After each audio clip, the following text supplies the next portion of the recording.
Baik teman-teman, sesi dokumentasi telah berakhir. Nah, se- sebelumnya sedikit info, pada kegiatan kali ini diselenggarakan oleh APRI atau Asosiasi Profesi Rekayasa dan Industri. Nah, APRI merupakan wadah kolaborasi bagi para profesional, praktisi, akademisi dan di bidang rekayasa dan industri. Nah, sejak diinisiasi pada tahun 2022, APRI berkomitmen untuk mendorong peningkatan kompetensi inovasi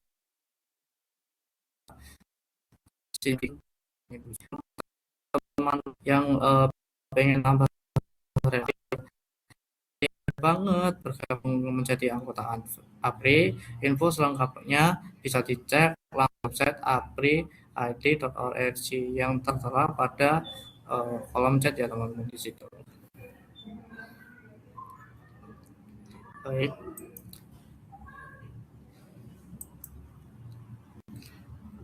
pada webinar kali ini yaitu perencanaan sistem otomasi industri berbasis PLC, data AMI, dan database terintegrasi. Nah, ini adalah data diri saya, yaitu Bedila Ramadan Nur Santoso, dan ini ada profil saya ya teman-teman di sini.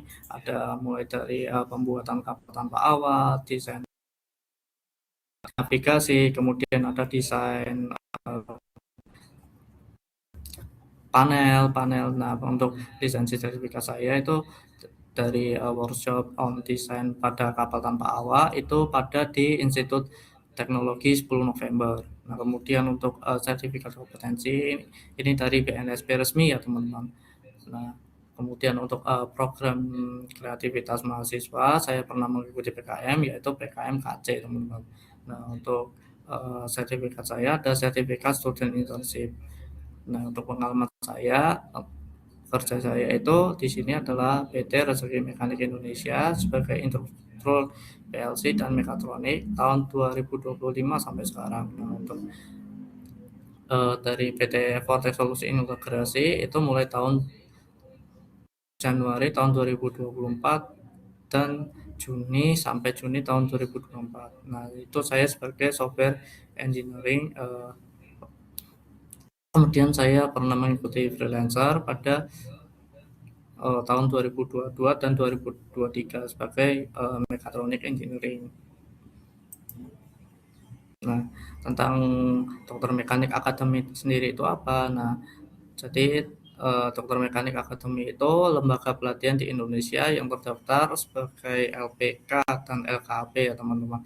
LPK itu lembaga pelatihan kerja. Nah, di bawah Kementerian Ketenagakerjaan dengan VIN sebagai berikut. Kemudian LKP itu apa? Nah, LKP itu lembaga kursus dan pelatihan di bawah Kementerian Pendidikan pada nomor NESN pada sebagai berikut. Nah, kami di sini hanya berfokus pada pengembangan keterampilan teknik modern berbasis industri, khususnya di bidang teknik dan engineer. Nah, Dokter Mekanik Akademi juga menjalin kerjasama dengan lembaga sertifikasi profesi tingkat nasional dan internasional.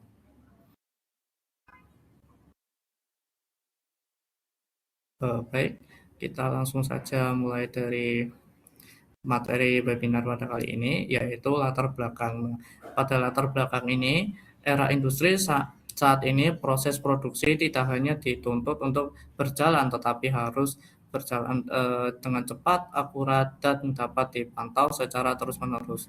Jika masih ada menggunakan sistem manual, biasanya akan muncul berbagai permasalahan seperti human error, keterlambatan informasi, dan data proses yang tidak terdokumentasi dengan baik. Nah, di dalam banyak industri, operator seringkali mengetahui kondisi mesin secara langsung di lapangan tanpa adanya monitoring real time dan riwayat data yang tersimpan. Akibatnya ketika terjadi gangguan atau trouble, nah itu penurunan performa yang akibatnya itu penyebabnya yang sangat sulit dilakukan. Nah, oleh karena itu Diperlukan sebuah sistem otomasi yang tidak hanya mampu mengendalikan proses saja, tetapi juga menyajikan informasi secara visual dan menyimpan data proses secara otomatis. Nah, integrasi antara PLC sebagai pengendali utama, HMI sebagai interaksi operator, dan database itu sebagai penyimpanan data menjadi solusi yang relevan untuk meningkatkan efisiensi, keandalan, dan kualitas pengambilan keputusan dalam sistem industri modern.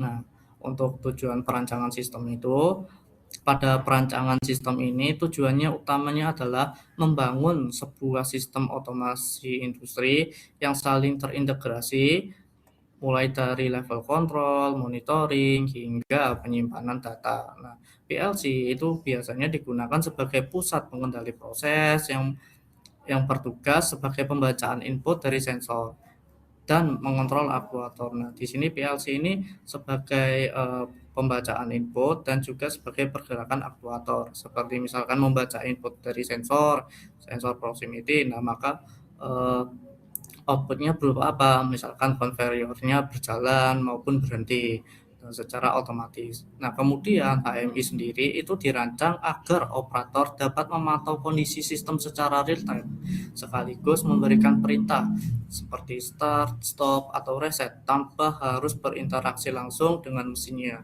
Nah, jadi HMI itu sebagai kita operator itu memantau kondisi di lapangan, misalkan oh ini produksinya ada yang error, oh misalkan ini eh, terdapat ada yang kelewat dari produksi yang biasanya memproduksi 100 tiba-tiba memproduksinya hanya 90, berarti ini ada yang terlewat dari sistem mesinnya. Misalkan oh ini pembuatannya itu terlalu lama seperti itu. Nah, kemudian selain itu eh, juga dapat diintegrasikan ke database teman-teman yang berfungsi untuk menyimpan data, proses, status mesin, dan kejadian penting. Nah, dari sistem yang diambil dari sistem PLC itu masuk ke PLC, kemudian masuk ke biasanya itu bisa masuk ke melalui HMI atau HMI dulu atau ke database dulu. Nah, biasanya bisa bercabang. HMI dan juga database untuk menyimpan beberapa hasil dari pemrosesan sistem sistem industri tersebut. Nah, Nah, database ini kan kemudian disimpan. Dengan adanya database, data tidak hanya ditampilkan pada saat itu saja, tetapi juga dianalisis di kemudian hari untuk troubleshooting manakah yang sistem yang lebih cepat maupun yang efektif, tidak memakan banyak waktu. Nah, secara keseluruhan tujuan perancangan ini adalah untuk meningkatkan efisiensi operasional kendala sistem serta mendukung pengambilan keputusan berbasis data dalam lingkungan industri. Nah, konsep dasar otomasi industri. Nah, otomasi industri itu penggunaan sistem kontrol untuk mengendalikan suatu mesin, kemudian untuk mengatur produksi sehingga dapat mengurangi campur tangan manusia. Nah, komponen utamanya itu biasanya berupa sensor, aktuator, controller, dan sistem monitoring. Seperti yang dijelaskan sebelumnya, sensor itu mendeteksi misalkan posisi benda itu sampai mana, kemudian nah sebagai contoh ini ya gambaran teman-teman. Nah, ini misalkan ada mobil di posisi ini pada conveyor keberapa, ini kan menyentuh sensor. Nah, kemudian eh, robot ini sebagai aktuator tujuannya untuk mengeksekusi mana yang harus dilas maupun diassembly dan seterusnya. Nah, kemudian untuk sistem controller itu eh, mengontrol dari sistem mulai dari sensor maupun eh, aktuator. Kemudian untuk sistem monitoring ini adalah sistem untuk memantau berapa banyak sih jumlah yang diproduksi, kemudian apakah ada terjadinya error saat proses produksi seperti itu. Kemudian untuk PLC sendiri PLC sendiri itu merupakan Programming Logic Controller atau PLC. Nah, itu merupakan komputer industri yang digunakan untuk mengontrol proses otomasi. Nah, fungsi utamanya yaitu mengambil input dari sensor, memproses logika, kemudian untuk menghasilkan output ke aktuator seperti yang dijelaskan tadi. Nah, itu dari sensor, misalkan sensor jarak atau sensor benda. Nah, itu memproses logika, kemudian outputnya ke aktuator itu sebagai apa, misalkan itu konveyornya maju atau mundur, entah itu sistem pneumatiknya itu mendorong atau menarik, seperti itu. Nah, tingkat otomasi industri di modern itu field level atau sensor, aktuator, dan motor. Nah, control level itu bisa berupa PLC atau bahkan bisa ada PID controller. Nah, kemudian untuk supervisor level itu biasanya berada di HMI dan SCADA. Nah, enterprise level itu berada di MES dan ERP, seperti itu. Nah, kemudian di sini ada PLC ya teman-teman. Di sini ada PLC Siemens S7 1200 dan juga PLC Omron CP1E. Nah, PLC Siemens ini biasanya yang sering terjadi pada industri sekarang ya teman-teman. Nah, sedangkan yang PLC Omron ini biasanya yang industri yang sudah cukup tua. Nah, yang PLC Siemens ini biasanya yang terbaru, seperti itu. Karena selain mudah dioperasikan dan juga pembacaan pada sistem programnya itu sangat mudah, seperti itu. Nah, kemudian HMI, nah, atau Human Machine Interface. Nah, HMI adalah antarmuka antara operator dan sistem PLC. Nah, melalui HMI, operator dapat memonitoring kondisi sistem secara real time.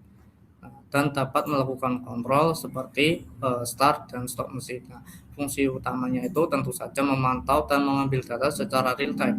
Nah, mengontrol dari sistem otomasi berupa start, stop, dan reset. Nah, manfaat dari HM itu apa? Nah, meningkatkan kemudahan pengoperasian, mengurangi kesalahan pada manusia, dan mempercepat respon terhadap kondisi abnormal di lapangan. Nah, misalkan di sini ada eskavator. Nah, ini eskavator ini ngapain gitu. Kemudian ini berupa entah itu berupa gigi atau berupa penginjakan gas, suhu eskavator ini berapa, seperti itu. Kemudian ada HMI, ini adalah HMI Mitsubishi dan juga HMI Siemens. Ini adalah database. Nah, database ini berfungsi sebagai penyimpanan data dari PLC, HMI seperti data, sensor, status mesin, dan alarm. Nah, data ini disimpan sebagai data historis sehingga bisa digunakan untuk analisis, pelaporan, dan evaluasi sistem kinerja. Nah, dari PLC di sini, kemudian dari aktuator, entah itu kemudian ditampilkan ke HMI, kemudian nanti akan menyimpan di database, atau bisa saja dari PLC langsung ke database, itu juga bisa. Nah, biasanya yang database digunakan itu adalah berupa SQL Server, InfluxDB, dan juga MySQL. Untuk arsitektur sistem integrasi, jadi operator itu mengakses melalui sistem SCADA atau HMI. Nah, PLC menjalankan logika kontrol, sensor, dan aktuator saat bekerja di lapangan.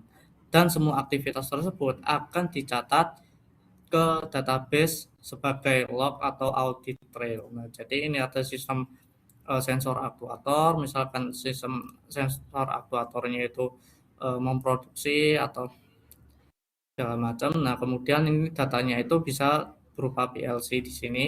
Jadi PLC dan sensor aktuator ini akan saling berkaitan. Nah, dari hasil kegiatan yang dilakukan PLC dan sensor aktuator ini nanti akan dikirimkan ke SCADA atau HMI. Nah, operator di sini itu tugasnya itu untuk mengkontrol dan memantau, memonitoring. Nah, jika misalkan operator ini terdapat ada kesalahan dalam sistem ini, maka operator itu bisa langsung stop di sini SCADA atau HMI-nya.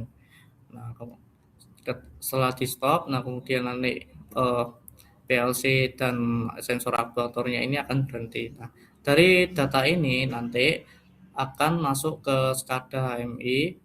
Nah, nanti dari SCADA HMI itu nanti akan masuk ke dalam database seperti itu. Nah, perancangan perangkat lunak dan perangkat keras. Nah, perangkat keras itu biasanya hardware dan perangkat lunak itu software. Nah, untuk komponen hardware sendiri itu biasanya terdiri dari PLC, HMI, nah sensor proximity atau sensor sensornya itu bisa berupa proximity, level, suhu, dan lain-lain. Nah, aktuatornya itu berupa motor, solenoid valve, nah kemudian ada switch dan power supply. Biasanya seperti itu untuk sistem PLC. Nah, sistem PLC-nya itu ada yang PLC berupa DC dan juga berupa AC. Tergantung juga dari sistem pemakaian industri yang biasanya dipakai. Nah, untuk topologi atau koneksinya, nah jadi nanti itu PLC itu akan terhubung melalui HMI atau Ethernet. Nah, PLC juga akan terhubung melalui sensor dan aktuator sebagai sistem pembacaan. Nah, HMI Ethernet ini biasanya untuk pembacaan dari HMI secara langsung. Nah, sensor dan aktuator ini untuk penggerak suatu sistem. Nah, untuk software yang digunakan itu biasanya adalah programming PLC programming software, kemudian HMI desain HMI-nya dan juga database manajemen sistemnya itu seperti apa. Nah, untuk bahasa pemrogramannya itu biasanya ladder diagram, function block atau struktur teks. Ini untuk bahasa pemrograman dari sistem PLC maupun HMI maupun juga database. Nah, untuk desain ini bahasa pemrogramannya bisa di PLC juga ada, di HMI itu biasanya ada yang memakai struktur teks. Seperti contohnya itu kayak Python dan lain-lain. Entah itu ada yang pakai function block seperti itu. Nah, untuk desain HMI-nya itu biasanya tampilannya sangat sederhana, informasinya mudah dan jelas dipahami, dan juga memiliki sistem alarm yang jelas. Nah, dari webinar kali ini untuk ada sesi tanya jawab ya teman-teman. Nah, maksimalnya hanya 3 pertanyaan saja. Silakan teman-teman yang ingin bertanya.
Baik, dari Sabita, boleh tolong jelasin teknis alur kerja sistem otomasi industri berbasis PLC, HMI, dan database yang terintegrasi. Nah, oh, jadi pada sistem otomasi terintegrasi itu biasanya sensor terpasang di lapangan terlebih dahulu ke PLC. Nah, membaca kondisi proses, misalkan sebagai suhu, level, atau keberadaan objek dari sensor ini.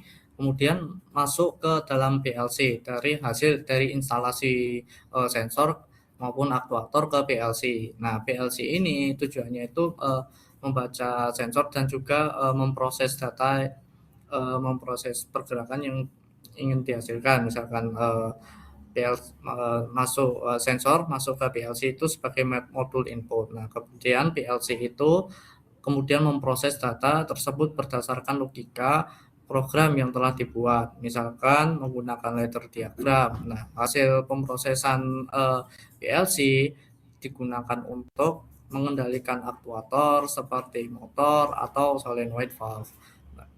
Solenoid solenoidnya bisa berubah solenoid valve. Nah, secara bersamaan data proses ini kemudian dikirim ke HMI agar dapat membantu dipantau oleh operator secara real time. Nah, selain itu, data penting seperti nilai sensor, status mesin, dan alarm juga disimpan ke dalam database sebagai data historis yang dapat digunakan untuk sebagai analisis evaluasi sistem. Seperti itu.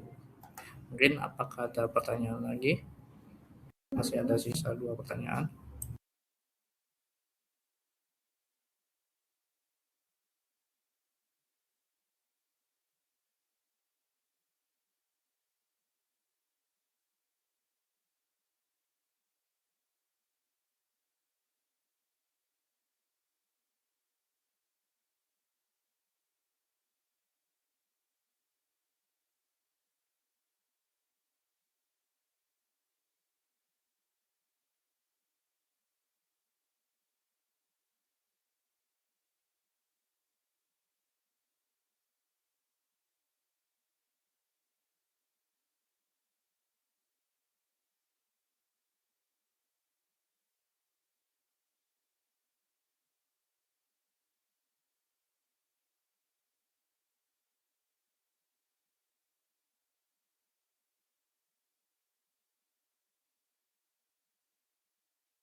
Baik, ada pertanyaan lagi.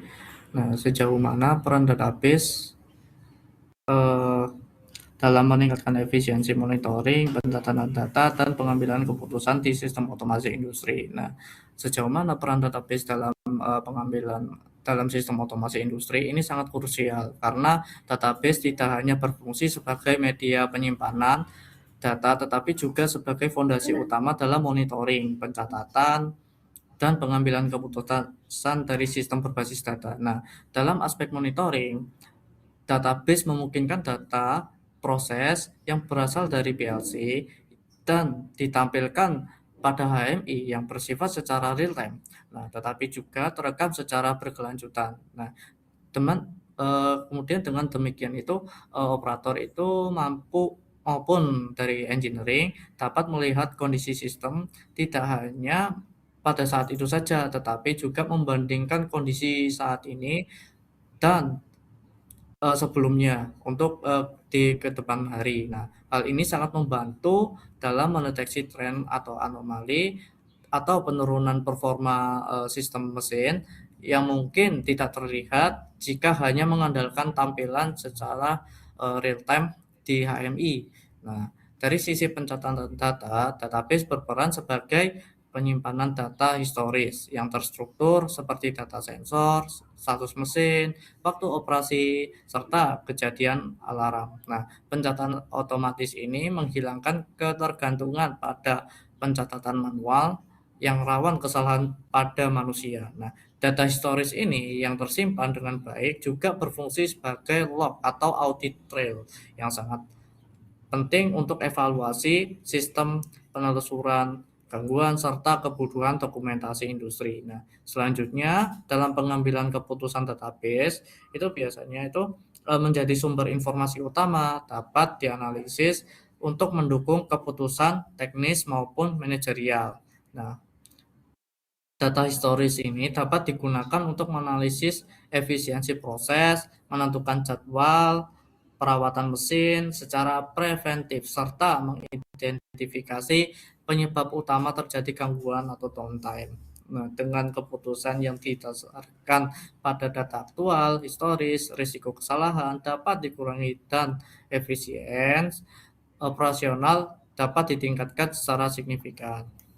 Secara keseluruhan, peran database ini sangat penting dalam sistem otomasi industri, bukan hanya sebagai penyimpanan data, tetapi sebagai elemen strategis menghubungkan kontrol, monitoring, dan analisis integrasi database dengan PLC dan HMI menjadi sistem otomasi lebih transparan, andal, dan mendukung penerapan pengambilan keputusan berbasis data dalam lingkungan industri modern. Seperti itu.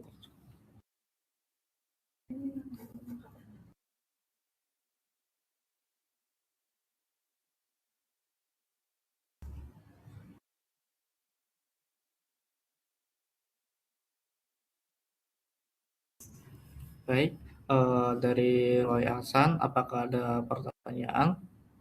Silakan. Mungkin bisa di chat, kolom chat, atau bisa on mic. Apakah ada pertanyaan?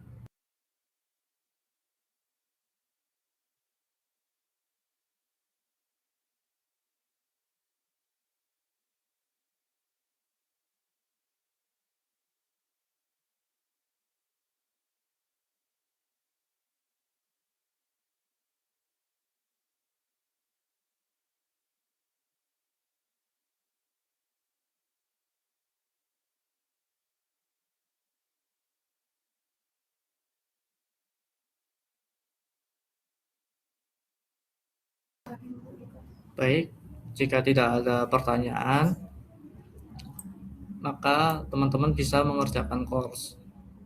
Nah, sebelum teman-teman mengerjakan course sendiri itu, nah jadi APRI Asosiasi Profesi Rekayasa Industri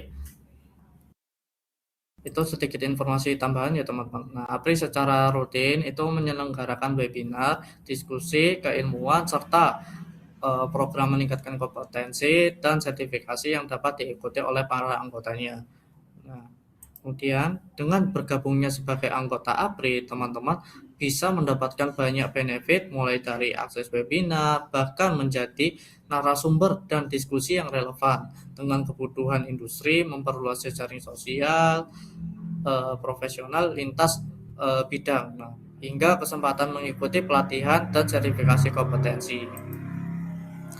Kalau teman-teman mau berniat gabung menjadi anggota APRI, informasi keanggotaan bisa langsung dicek di website sebagai berikut ya teman-teman. Ini bisa dihubungi mulai dari website atau nomor telepon dan juga email ya teman-teman. Untuk cara enroll course gratis ya teman-teman, di sini ada ini. Nah, jadi teman-teman masuk di websitenya Dokter Mekanik Academy.